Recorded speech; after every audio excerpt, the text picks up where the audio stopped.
In this video, I'm gonna be showing you how to use Face ID to log into apps on your iPhone. First of all, go to your iPhone settings app and scroll down, tap on Face ID and passcode. Verify your iPhone passcode in here. And first of all, make sure you have added Face ID unlock and you have added a passcode.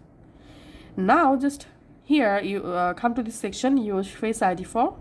Here must enable this password autofill option and then tap on other apps. And here we can see apps that have requested to use Face ID for authentication will appear here. For example, I want to enable Face ID login for my Yahoo Mail app. So I'm just turning on Yahoo Mail app from here. And I don't want to use Face ID login for Google Chrome browser, so I'm just turning off Google Chrome browser in this list. So that's how you can actually go ahead and adjust. Thanks for watching.